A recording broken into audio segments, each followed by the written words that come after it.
老师，我考考你，要是答不出来，就别留作业了，怎么样？看把你能的。好，愿闻其详，出题吧。司马光和司马迁，他们俩是亲戚吗？他们两个人除了名字相近之外，没有任何关系。别说亲戚了，他俩甚至互相都不认识。司马迁是西汉时期的一位著名的历史学家和文学家，他是《史记》的主要作者之一，被誉为中国史学史上的巨匠。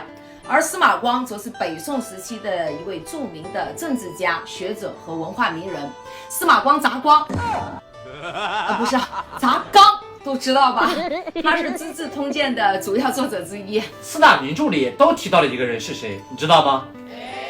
这个人就是中国古代的武圣关羽。关羽是四大名著中共同提到的人物，他在《西游记》《三国演义》《水浒传》和《红楼梦》中都有出现过。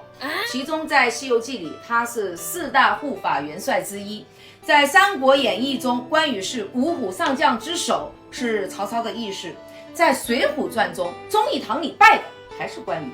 在《红楼梦》里也反复提到过武圣关羽。我国唯一没有出过皇帝的省份是哪个？山东省。山东省是中国古代唯一没有出过皇帝的省份。齐鲁大地，人杰地灵。虽然山东在古代是文化大省和教育大省，但是没有出现过一位皇帝。那中国历史上唯一没有穷人的朝代是哪个？没有穷人的王朝是新朝。然而由于政策过于超前，这个王朝仅存16年便灭亡了。所以这个王朝在我们大众的印象中相对陌生。这个王朝存在于两汉之间，它就是新朝。新朝由王莽建立，而王莽也是个奇人，因为太过超前，以至于很多人认为他是一个穿越者。那12生肖哪个动物在《西游记》里没有成精？这个嘛，我真要好好想想。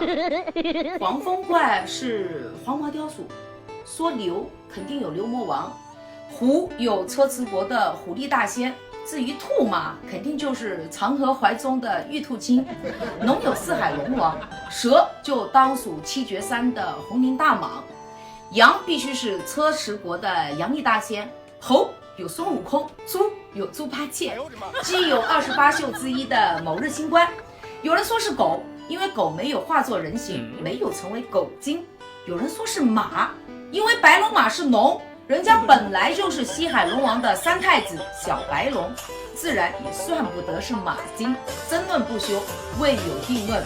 屏幕前的您认为到底是哪个属相呢？欢迎留言讨论，我会查阅哦。